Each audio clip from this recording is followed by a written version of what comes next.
Ever since the 1.0 release of Risk of Rain 2, I've been trying to come up with a way to break the final boss. The Mithrix has some incredibly interesting mechanics that are just begging to be exploited, and his final phase in particular immediately caught my eye. In this phase, the Mithrix will steal all of your hard-earned items and proceed to hit the Dougie, killing you instantly. Knowing that, I wanted to use this mechanic against him in some way. I just wasn't entirely sure how. And then it occurred to me the final boss is balanced around this mechanic. I wondered, how difficult would it be to defeat the final boss without any items? So that's exactly what I set out to do. Beat the game without any items, and exploit the final boss in as many ways as possible. To be clear, my definition of item is anything the Mithrix can take from the player during the fight. So all artifacts, equipment, and drones are fair game. As long as I didn't pick up any items at any point in the run, I counted it. This is not a low percent run. Low percent runs ban artifacts, equipment, and drones, and is only played on the easiest difficulty. I personally think that's kinda lame. Artifacts and equipment allow for more variety and different strategies, and only chumps play on Drizzle. With that being said, I understand the reasoning for banning artifacts and equipment, as I ended up finding a super broken combination of 3 artifacts that completely flipped this boss fight on its head. And speaking of strategies, I switched strategies like 4 or 5 times while making this video. I kept finding little advantages and new ways to break the game. When I first started this challenge, I struggled even getting to the final boss on the lowest difficulty, but by the end I was able to consistently beat the game on Monsoon with the right strats. Get the fuck off my porch! Get your ass off this motherfucking porch, bitch! Something that stayed constant throughout all my runs was my choice of equipment. The Royal Capacitor is super handy and ended up being a primary source of damage throughout the run. It only has a 20-second cooldown and does big boy damage. Admittedly, there are probably better options to use with equipment drones, but I didn't mess around with it too much. Something that did change was the survivor I picked. Initially, I thought Huntress would be the best candidate for the challenge. She has high mobility, range, and pretty good damage, but the Mithrix moves incredibly fast, and I wasn't able to consistently dodge his attacks. Even with the Artifact of Glass speeding up the fight, I wasn't able to consistently dodge him. There is a strategy that makes it so you don't have to dodge his attacks in the first phase, but I'll get into that later. So after dying in the first phase about a dozen times, I dumped Huntress and started looking for a new committed relationship. And I ultimately decided Loader was the best option. Loader has hands down the best default kit in the game. Loader's the only character that has enough movement speed to consistently dodge the Mithrix attacks.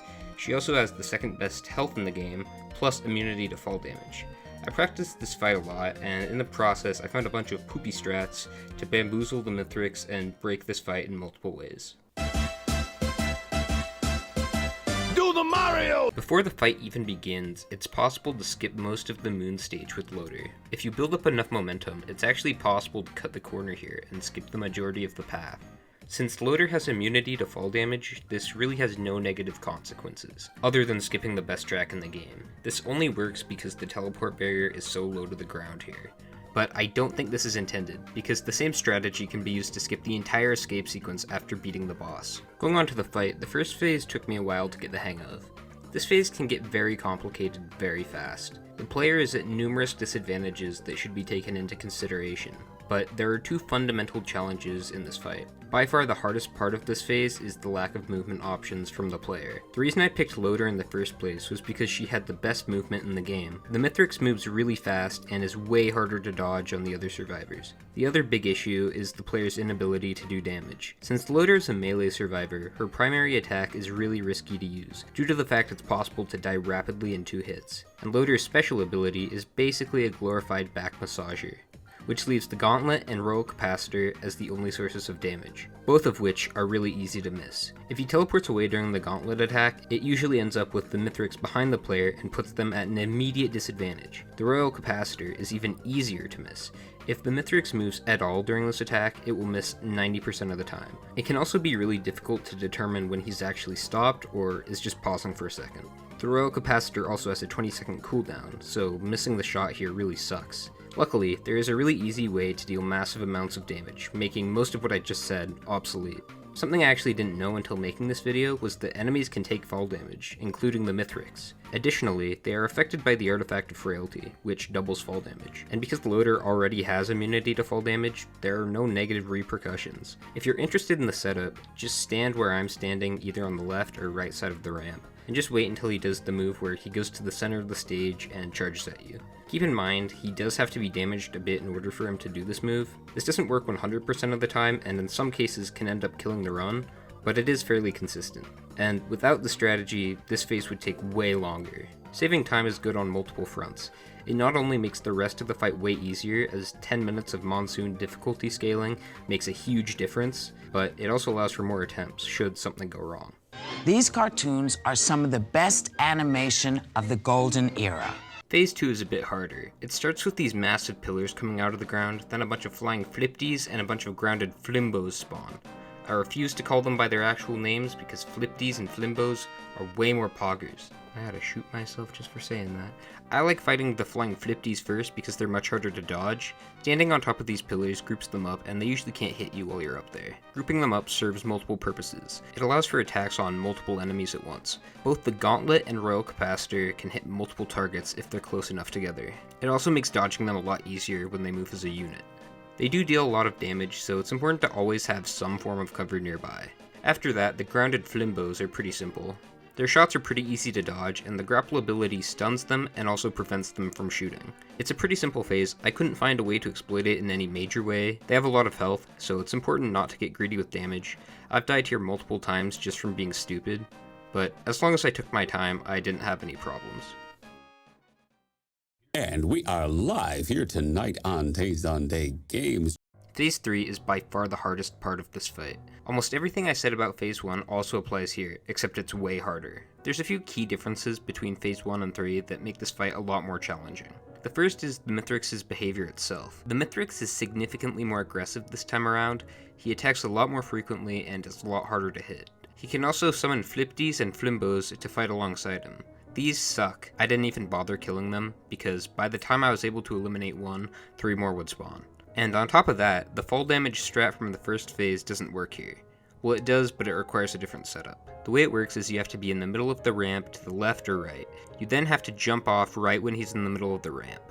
The timing takes some getting used to, but the real challenge here is dodging the shots from the flipties and flimbos at the same time. The only positive in this phase is the big pillars from phase 2. While standing up there, the flipties and flimbos don't spawn, and the ones that already have can't deal any damage to the player while they're up there. The only thing to watch out for is this one attack the Mithrix does that I can only describe as a blue spinny sundial thingy. While up here, it's also impossible to deal damage to the Mithrix, except when he goes to the center of the stage. Staying up here is only useful for waiting for equipment to recharge and a place to go for health regen. Otherwise, it's just wasting valuable time. But probably the worst thing about this phase is the pressure of not fucking up. Making a single stupid mistake can end the run instantly, and it takes more than 20 minutes to get back to phase 3. Granted, you don't die before getting to the moon. And dying happens a lot. Getting through 5 stages on Monsoon without any items is pretty difficult on its own, which makes taking an L in the boss fight all the more frustrating. So the strategy I used for this phase was just keeping my distance, only attacking when it's safe, and trying to bait him off the ramp. I've died on this phase more times than I'd like to admit, but everything after this is super easy. And then we're going to Washington, D.C. to take back the White House! Ah! Phase 4 isn't much of a fight at all. It's just kinda sad, and an ironically anticlimactic end to what was a super long and difficult fight. The Mithrix just walks around slowly, occasionally damaging himself and half-assedly throwing glass at the player. He's like an old man that knows his best days are behind him, and all he can do is watch Antiques Roadshow and drink, hoping that each day is his last. If this was in really good condition, a piece like this would make at least 12 to 15,000 pounds. No. It's pretty fitting, considering how much trouble this phase has given people.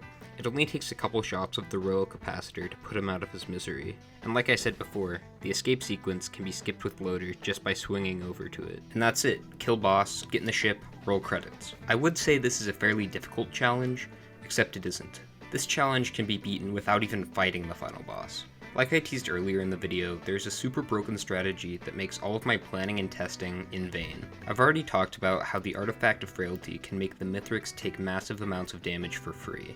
But that ain't shit compared to the Artifacts of Chaos, Sacrifice, and Kin. The Artifact of Chaos is ridiculously OP. It enables friendly fire for both survivors and monsters alike. Unless you use your equipment at point blank or seek out a drone of some kind, this has no negative effect on the player in solo. The benefit of monsters attacking each other is huge. On its own, that doesn't mean much, but what makes this really broken is that once one monster damages another, that monster will retaliate, making them ignore the player and fight each other instead. They're locked in combat until one is dead, and the one that remains will have lower health from the interaction. This makes phase 2 of the boss fight way easier. Basically grouping up all the flipties and flimbos make them incredibly likely to hit each other, and once they do, all you have to do is watch. But outside of this, Chaos doesn't do much in the rest of the fight. In phase 1 there's only one opponent, and while there are multiple opponents in phase 3, performing Mutiny doesn't get the flimbos very far, as the Mithrix kills them instantly. This is where the artifact of Swarms comes in. This artifact doubles monster spawns and halves their health, including a certain hammer-swinging poop man. This combination makes the entire fight a joke. I could explain, but it'd be much easier to just show you.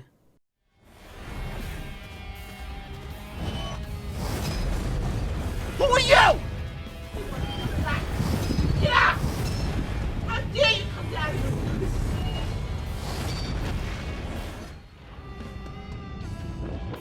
You nothing! You nothing! You are nothing! And you will never be anything! How dare you! And I'm an NYU film school graduate!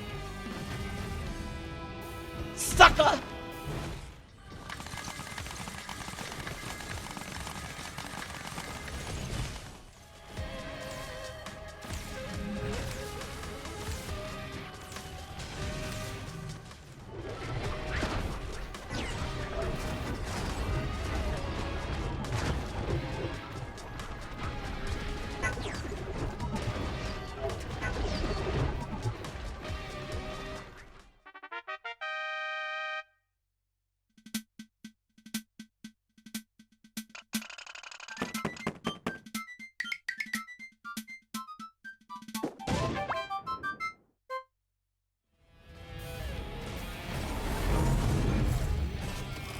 I'm trained classically, I'm trained contemporaneously.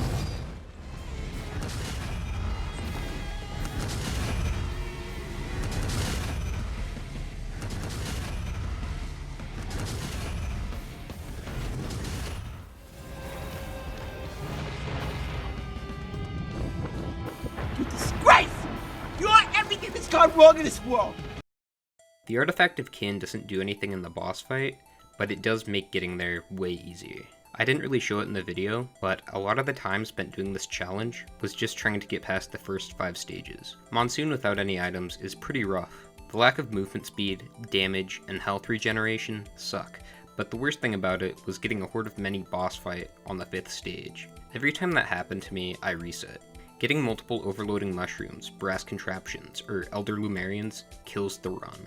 It's insanely difficult without any items, they have insane amounts of health, and if they all attack at once, you die instantly. So it's hard to find a good opportunity to attack. Even in the instances I was able to beat them, it took way too long and the difficulty was scaled way too high. But with the Artifact of Chaos, getting a Horde of Many is actually a lot easier to deal with than regular bosses most of the time. Since they all have equal stats, you get a better bang for your buck. For example, if one really strong enemy and one really weak enemy got into conflict, the stronger enemy would kill the weaker enemy very quickly, and then it would turn its attention back towards the player. Whereas if you had 2 equally strong enemies, they would be in conflict until one died, at which point the remaining enemy would be really weak. It also takes pressure off the player while they deal with something else. The first scenario is most common, and the second one is relatively rare, but the Artifact of Kin guarantees the second scenario, thus taking all of the challenge away from the first 5 stages. With these 3 artifacts, I hesitate to even call this a challenge. In actuality, it's probably one of the easiest ways to beat the game. It kinda sucks that I wasted so much time on an unoptimal strategy, but it wouldn't be a Disputed Origin video if I wasn't wasting my time. Hey, little boy, hey! Get back! Get back! Get back! I've had a really difficult time making this video. Usually when I make a video, I have a rough idea of how it's gonna look, But with this one, I kept finding new information that contradicts other information, and then more information that makes that information obsolete. I took on what I initially thought was going to be a very difficult challenge, but it turned out to be one of the easiest ways to play the game.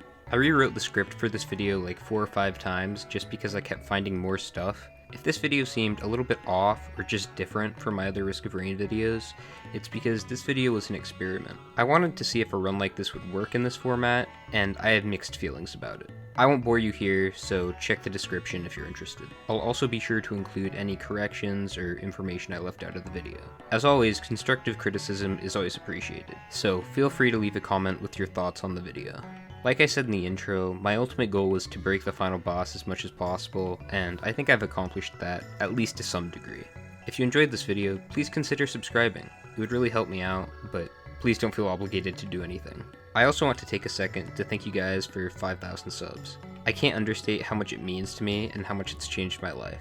Just to give some perspective, back in July, I had about 20 subscribers when I posted my first Risk of Rain 2 video. Fast forward 3 months and that video has more than 500,000 views. That's insane, especially on a video like that one. I'm happy so many people enjoyed that video. I honestly never expected it, so I want to thank you guys from the bottom of my heart. Going forward, I really want to produce content more frequently. I would ideally like to post videos twice a month. And before I end the video, I'd like to leave you with a question. Something to think about when you go to bed. Did Cloudy with a Chance of Meatballs rip off Chocolate Rain? I don't expect an answer right away. Think about it. Really think about it. Alright, have a good one. Later.